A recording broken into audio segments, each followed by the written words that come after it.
Olá, seja bem-vindo a mais um Câmara Aberta. Hoje recebemos aqui no estúdio da TV Câmara Sueli Riscala, voluntária do Centro de Valorização da Vida de Itajaí, o CVV. Hoje vamos abordar um assunto sério e que tem trazido muita preocupação à Organização Mundial da Saúde e a toda a sociedade, porque os números só aumentam. A gente vai falar sobre suicídio e prevenção. Boa noite, Sueli. Tudo bem? Boa noite. Obrigada pela oportunidade. Sueli, Setembro Amarelo. Itajaí também montou a sua programação de mobilização da comunidade para voltar a atenção nesse assunto, não é, Sueli? Sim. A comunidade tem sido muito receptiva, né? A ideia da divulgação, da conscientização do Setembro Amarelo. E este ano nós tivemos pedaladas, edifícios da Câmara acesos, a Igreja Matriz, balões na praça e as pessoas querendo camisetas, vestindo o amarelo para divulgar essa ideia, a ideia de apoio às pessoas que têm problemas, né, de sentimentais, problemas com depressão, problemas com ideias suicidas e que precisam ser compreendidas, né, no seu quadro de dificuldades, muito antes de serem julgadas, né, como normalmente acontece. E essa é a ideia do Setembro Amarelo, conscientizar sobre essa dificuldade e oferecer ajuda. Bom, a TV Câmara, desde que surgiu no ano de 2010, sempre estivemos muito próximos do CVV, com reportagens, entrevistas, e também através da utilização da tribuna nas sessões plenárias para falar a respeito do suicídio. Sempre, como está na camisa que a senhora está usando, a gente falou apontou que falar é a melhor solução. Mas nesse ano de 2017, tem algum outro slogan, alguma outra bandeira que o Setembro Amarelo esteja carregando? Na verdade, não. Falar é a melhor solução, porque justamente precisamos falar sobre esse assunto. O suicídio sempre foi estigmatizado, né, por serem pessoas talvez muito covardes, ou pessoas muito corajosas, ou pessoas que são desnorteadas, né? E, na verdade, chegar ao suicídio não é uma coisa tão incomum, né? Porque as nossas emoções descontroladas, elas confundem a nossa mente. Toda a nossa razão existe em função do nosso equilíbrio emocional. E uma pessoa que está sofrendo num nível em que suas emoções ficam desequilibradas, ela se torna uma pessoa frágil, uma pessoa propensa. E isso significa qualquer um de nós, né? Qualquer um de nós tem a mesma capacidade ou incapacidade de lidar com seus problemas. Então, a pessoa que se suicida, ela está num momento de confusão mental causada por uma desarmonia emocional.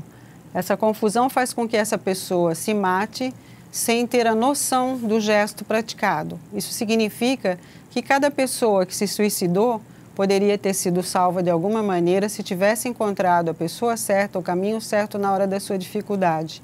Então, o nosso lema continua sendo falar é a melhor solução.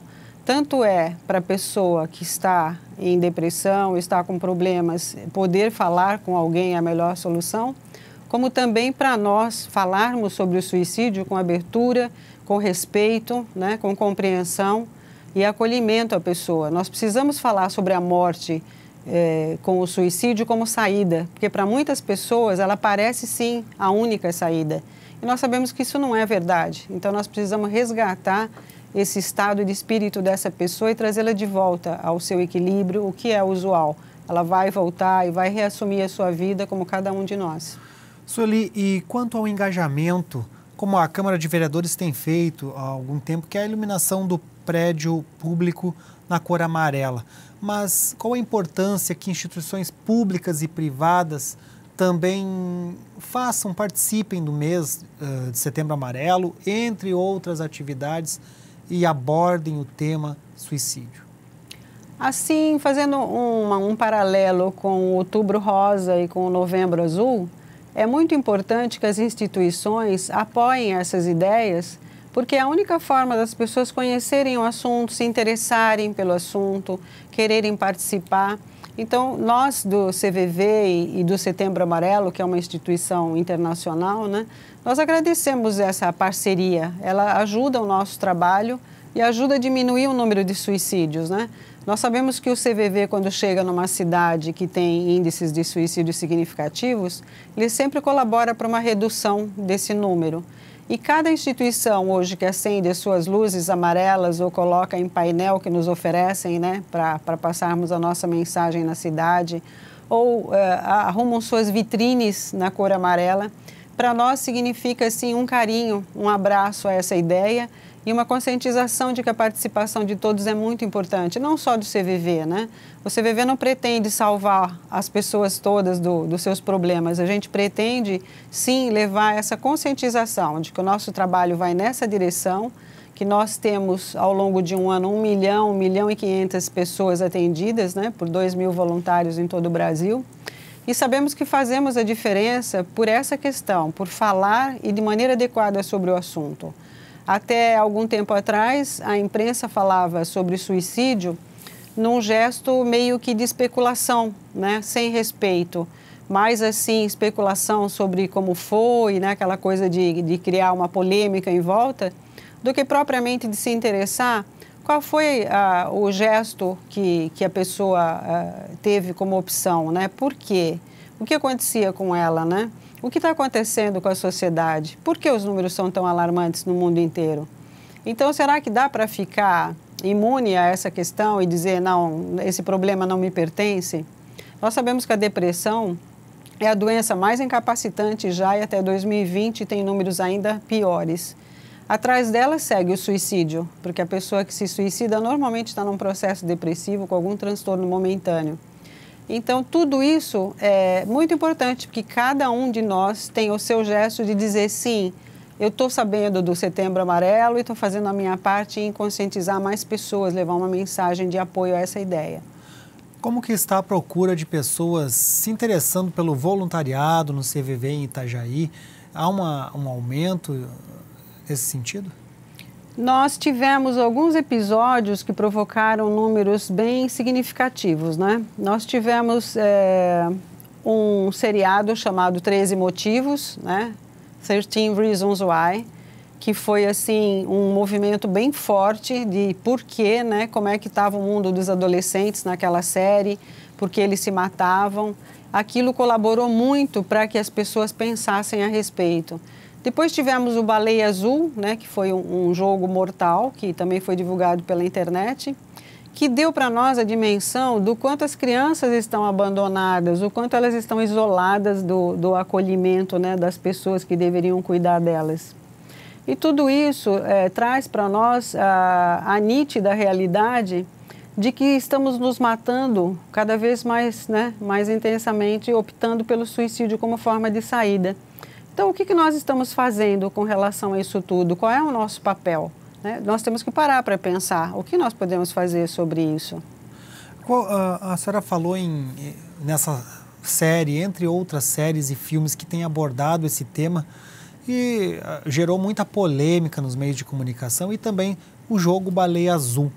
Como é que vocês percebem o surgimento disso? Porque, por um lado, eles evidenciam o tema e abrem a discussão, as pessoas se voltam para a problemática e isso é muito positivo.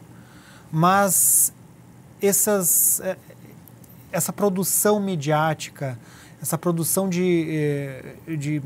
cultural, ela pode incentivar também o suicídio e levar pessoas a ideias suicidas, ser também a causa de suicídio? Então, muito boa a sua pergunta, porque houve pessoas que disseram assim, bom, isso é um estímulo ao suicídio, né? E, na verdade, nós entendemos de uma forma diferente. Isso é um estímulo à parada para pensar sobre o suicídio. Ali ficou muito evidente que o jovem que está muito bem, está equilibrado, sem problemas, ele viu aquilo como um seriado qualquer, né? Percebeu que tem questões de bullying, questões de abuso, questões de desencontros familiares, problemas sociais, né?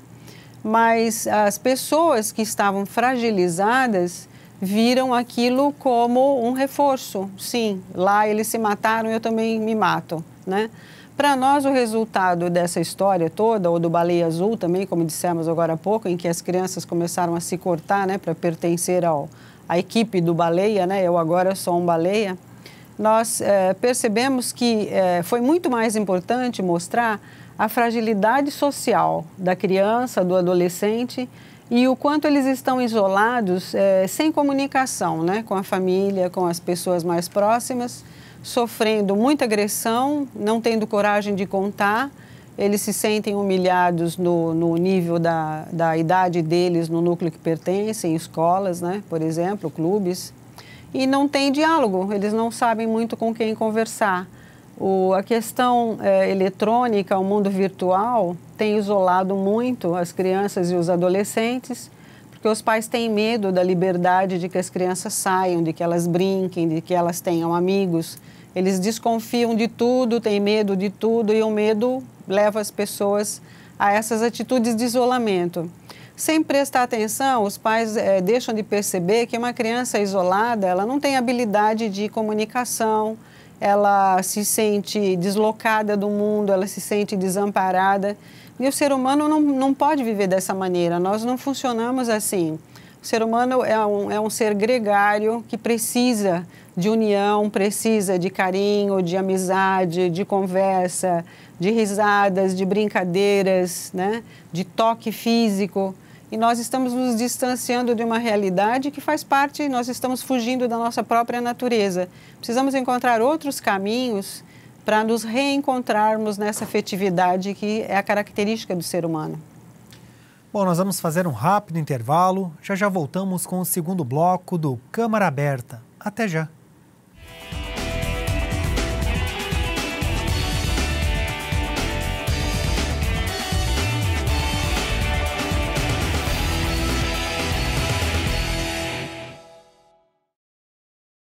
Quando você deseja que algo evolua, é fundamental acompanhar passo a passo.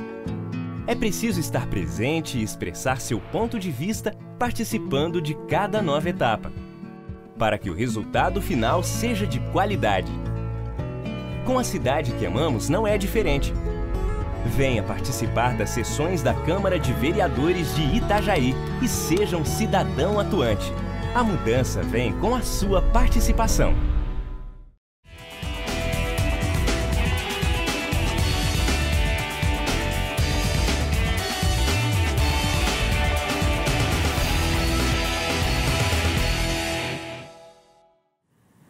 Voltamos com o segundo bloco do Câmara Aberta. Hoje participa Sueli Riscala, voluntária do Centro de Valorização da Vida de Itajaí.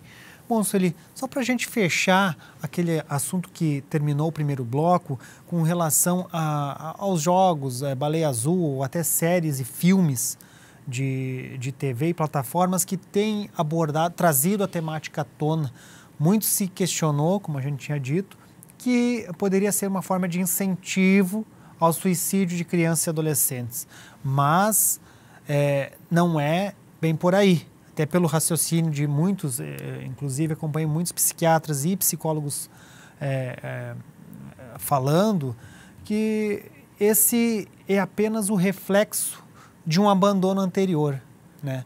Os pais, as famílias não estão preparadas a receber essas crianças, a desenvolver, a conviver com elas, e elas vão crescendo sozinhas, vão apresentando as demandas e não atendendo expectativas dos pais. Aí dá aquele monte de frustração e acaba encontrando nesses jogos, nesses filmes, a solução para os anseios. É mais ou menos por aí? Como é que o que as mães têm falado para vocês e o que vocês ouvem dos psicólogos? Então, o nosso retrato é sempre o público atendido, né? Nós nos baseamos em quem nos procura para termos a ideia de como as pessoas se sentem e acabamos por estudar muitas questões que envolvem a vida de uma forma geral, a parte emocional, para poder entender um pouco desse movimento que acontece e o que significa isso na sociedade hoje, né? Então, as conclusões que se tem hoje de estudiosos sobre educação, sobre psicologia, uma série de assuntos da área, o CVV, inclusive, que tem por trás do seu atendimento também a psicologia humanista, né? Nós trabalhamos com base em conceitos teóricos também. A nossa percepção é de que a escolha hoje por ter filhos é uma coisa muito séria, de muita responsabilidade, e ela modificou a sua característica com relação aos cuidados com a criança. As pessoas não têm a disponibilidade necessária para fazer com que aconteça uma educação equilibrada das crianças. O que quer dizer isso? Uma criança até 2 anos de idade, ela não sabe que ela é um ser à parte, ela acha que ela e a mãe são uma coisa só. Isso pressupõe que até 2 anos de idade uma criança precisaria estar muito vinculada fisicamente à mãe, com a mãe próxima, a mãe presente, né? Os pais de uma forma geral, mas a mãe principalmente. Então, o nascimento para uma criança, de acordo com esses pontos de vista de estudiosos, ele é mais uma ruptura do que simplesmente uma alegria, né? Quando se diz, que alegria, chegou uma criança. Para a criança é como se fosse uma morte, porque ela foi tirada de um núcleo de serenidade, equilíbrio e bem-estar dentro do útero materno e veio para um mundo desconhecido, sem saber muito bem porquê, e para ela é parte ainda daquele útero de onde ela saiu. E muito cedo, aos 4 meses de idade, às vezes ela já está num berçário, né, numa escolinha, sendo cuidada por terceiros, que, claro, vão fazer seu trabalho da melhor maneira, da forma mais carinhosa possível, mas nós sabemos que teremos uma pessoa para cuidar de 12, 20 crianças, às vezes depende da qualidade da instituição para onde a criança vai. Então, essa criança começa muito cedo vivendo uma vida de socialização, né, que deveria acontecer depois dos 6 anos de idade, uma socialização assim tão direta, né? Vai passar esses 2 anos iniciais na mão de terceiros e sendo levada e buscada como se só a alimentação e a higiene fossem suficientes. E uma das coisas que é fundamental para a criança é toque físico. Uma criança sem toque é uma criança com problema emocional até certo ponto. Dali para frente, até 6 anos de idade, várias etapas vão estar acontecendo em que a segurança vai estar sendo estabelecida para a criança, seja pelas repressões que os pais têm a obrigação de dar quando a criança está com comportamentos que não são aceitáveis, né, de um ponto de vista de equilíbrio, assim como também a permissividade, né? A questão dos pais estarem muito ausentes faz com que eles sejam muito condescendentes com as crianças e reprimam muito pouco. Então, o excesso de condescendência, uma ausência de repressão. Isso tira o ponto de equilíbrio da criança lidar com frustração. Ali mora uma das chaves da insegurança futura, né? Se eu não tenho a capacidade de lidar com frustração, eu não vou saber lidar na minha fase adulta com as frustrações que a vida vai me trazer. Então, isso começa um problema básico já desde a primeira infância e ele vai seguindo com as crianças com muita insegurança, né? Quando está no ensino fundamental, a criança não tem a segurança que precisava ter. Quando ela chega na adolescência e vai lidar com todo o turbilhão adolescente, ela já é enfraquecida emocionalmente. Vai ter que lidar com uma fase muito severa de mudanças. E todo esse tempo, onde estão os pais, onde está o núcleo familiar, as pessoas com quem ela tem afetividade? Estão trabalhando, estão cuidando da parte material da vida, mas não da parte emocional. Então, isso está trazendo a esses resultados de agora. Nós temos uma base pouco consistente em termos de segurança e um mundo que tem uma demanda muito cruel por questões materiais e não pessoais, não existenciais. Pouco se fala de filosofia e muito se fala de grife, de dinheiro, de padrão de carro, de preço da escola, né? Então, nós estamos fugindo da nossa essência. Isso tudo nos torna pessoas muito preparadas academicamente, em termos materiais, e pouco preparadas para viver uma relação de casamento, para viver uma relação de amizade. Nós estamos nos perdendo do nosso elo maior, que é a parte afetiva. Sueli, falando na questão um pouco mais ampla, não apenas da criança e do adolescente, mas do adultos e pessoa idosa também, que parece que aumentou muito o número de suicídio entre pessoas idosas. Eu queria que você falasse como que está a situação de Itajaí, região, quanto aos números de suicídio comparado às demais regiões do país. Mas assim, aí já puxando outro tema também com relação a esses dados, que a taxa de suicídio ela tem subido muito entre jovens, entre idosos e na América do Sul, o Brasil está ocupando o primeiro lugar em índices, ou está muito próximo ali entre os países da América Latina. Dentro do Brasil, a região sul é a que mais tem casos de suicídio. Os números, é claro, não são nunca absolutos quando se trata assim, porque é muito da questão humana, que pode acontecer hoje aqui, amanhã no norte, depois no sudeste, depois no centro-oeste, assim como pode acontecer em outros países também. Mas, assim, esses dados foram apresentados pela Organização Mundial de Saúde. Até que ponto dá para considerá-los como um sinal de alerta e de que devemos voltar a atenção para esse problema? Você me colocou 3 coisas e eu depois preciso lembrar dessa sequência que você me colocou. Você vai me ajudar nisso. Vamos falar agora então sobre essa questão dos números. Como o suicídio é um assunto que é camuflado normalmente, ou porque a família se incomoda que as pessoas saibam que foi um suicídio, né? Ou porque muitos suicídios eles são naturalmente camuflados. Às vezes um afogamento pode ser um suicídio, às vezes um acidente de trânsito pode ser um suicídio, né? Às vezes um jogo perigoso pode ser um suicídio. O esporte radical, tem muitos psiquiatras que consideram pela explosão de adrenalina. Isso. Então, tudo isso podem estar dentro da contagem de suicídios, só que não estarão oficialmente. Então, nós não saberemos se aquilo foi um suicídio ou não, né? A maioria das vezes as pessoas que convivem, elas sabem que foi um suicídio, mas elas também não vão divulgar, né? E isso vem de coisas muito antigas em que a pessoa que se suicidava não tinha direito nem a um velório, vamos dizer assim, a um féretro digno, né? Porque era considerado uma pessoa não tão digna porque tinha se matado. E isso até hoje persiste, né? De alguns pontos de vista religiosos, tem gente, por exemplo, que diz assim: você não tem Deus no seu coração para pensar em suicídio, né? Como se a pessoa que está depressiva e com tendência suicida, ela estivesse no seu poder e capacidade de pensamento e de sentimento a ponto de pensar em Deus, né? Naquele momento, nem em Deus ela pensa, porque ela se sente simplesmente excluída, né, de qualquer possibilidade de vida e de alegria. Então, mas voltando aos números, eles são números até certo ponto longe da realidade, né?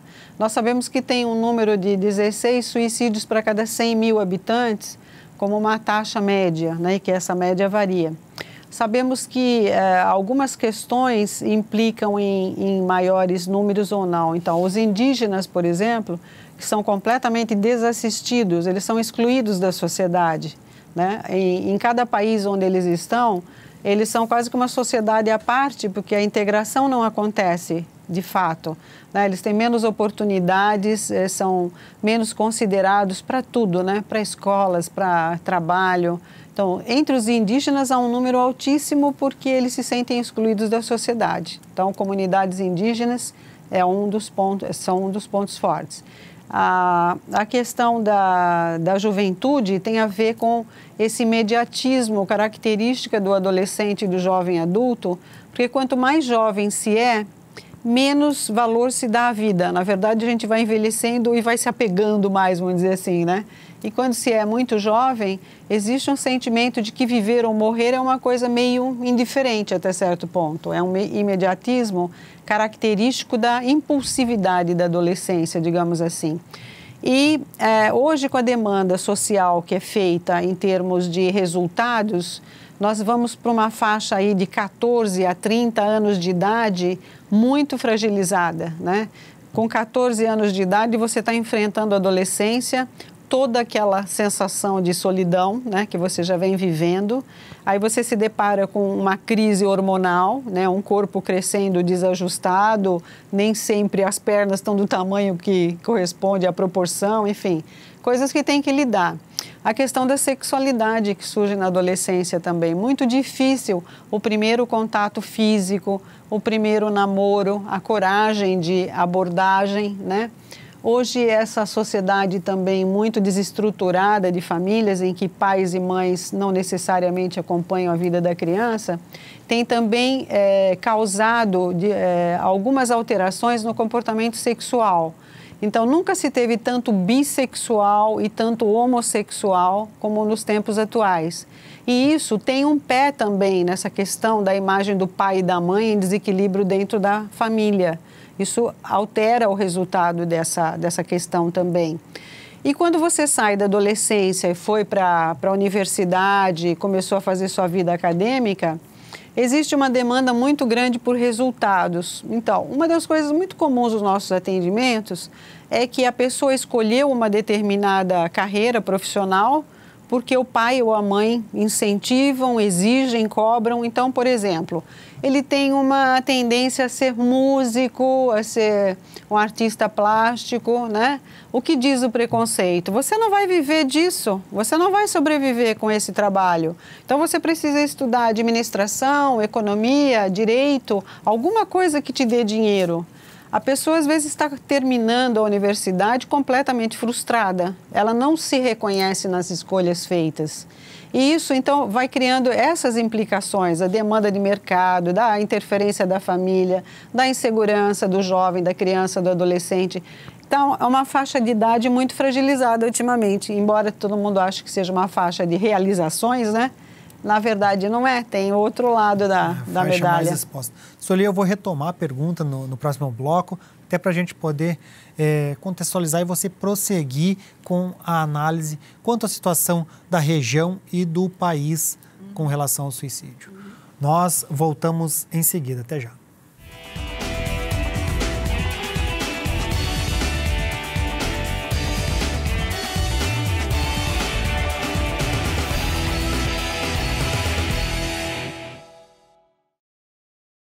Quando você deseja que algo evolua, é fundamental acompanhar passo a passo. É preciso estar presente e expressar seu ponto de vista participando de cada nova etapa, para que o resultado final seja de qualidade. Com a cidade que amamos não é diferente.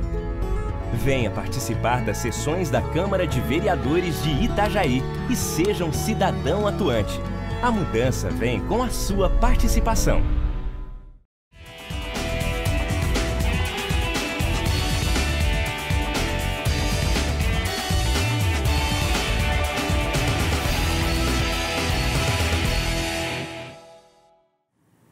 Voltamos com o terceiro e último bloco do Câmara Aberta. Hoje está conosco Sueli Riscala, que é voluntária do CVV de Itajaí. Bom, Sueli, só para retomar a última pergunta que eu fiz no segundo bloco, que é com relação aos índices de suicídio no Brasil, que são os maiores da América Latina, um dos maiores, e da região sul. Rio Grande do Sul, centralizado em Porto Alegre, Santa Catarina vem logo em segundo como o estado com maior índice, centralizado aqui nessa região de Itajaí, Balneário Camboriú, um grande índice. A gente teve até já nesse mês de setembro, parece que já algumas ocorrências de idosos a crianças. Por que isso acontece? Existe uma possibilidade, né? Nós não podemos afirmar categoricamente que seja isso, mas existe uma possibilidade de estar relacionado a características culturais, né? Então, digamos que o que torna mais frágil uma pessoa é a dificuldade dela em se reconhecer humana e, portanto, frágil e, portanto, oscilatória emocionalmente, né? Sendo passível de crises, enfrentamentos e dificuldades. Quando a pessoa tem uma necessidade maior de se colocar como sempre muito equilibrada, harmoniosa, sem dificuldades emocionais, ela cria para ela mesma uma barreira de colocar uma necessidade de ajuda quando ela não se sente em condições de dar conta da sua própria vida. Então, se ela é muito severa com essa questão de falar sobre seus sentimentos, de se expor, de ter liberdade de não se preocupar com uma imagem perfeita, digamos assim, ela lida melhor com a dificuldade, porque ela reconhece que não está bem, reconhece que está precisando de ajuda, reconhece que precisa procurar um psiquiatra ou procurar um psicoterapeuta, reconhece que está lidando mal com o luto, com uma separação, que não ficou tão bem quanto esperava. Isso faz com que a pessoa tenha uma flexibilidade em lidar com seus sentimentos e, portanto, não ter muito receio de se sentir julgada de ter fracassado em relação a alguma coisa nesse sentido, né? De não ter sido capaz.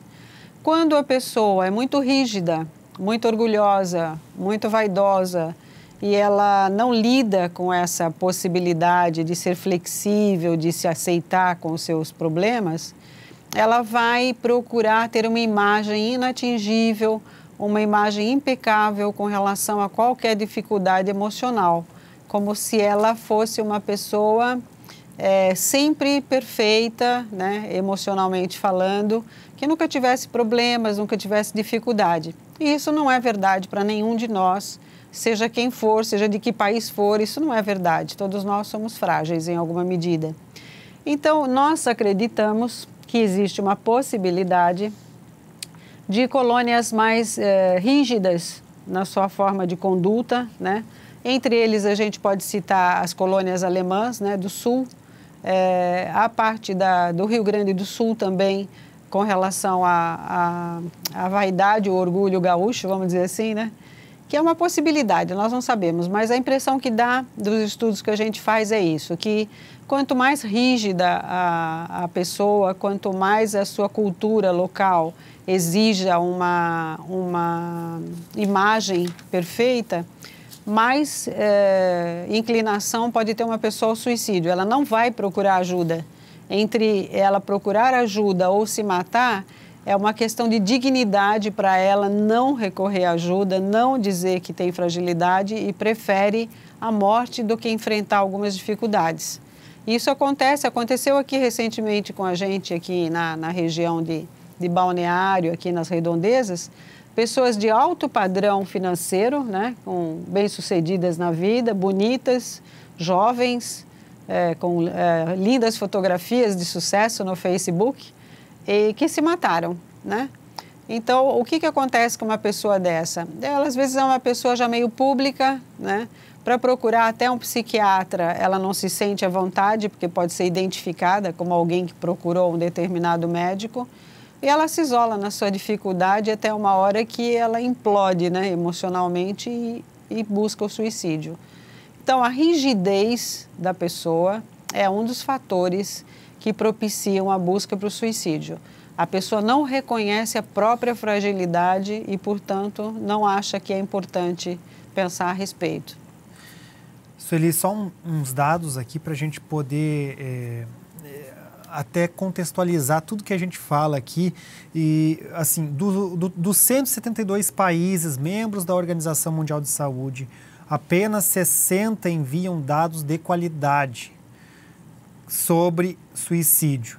E, na maioria, são as nações desenvolvidas. Então, justamente nos 112 países que não enviam dados concretos, um relatório com índices, 71% dos suicídios acontecem nesses países onde não se envia números.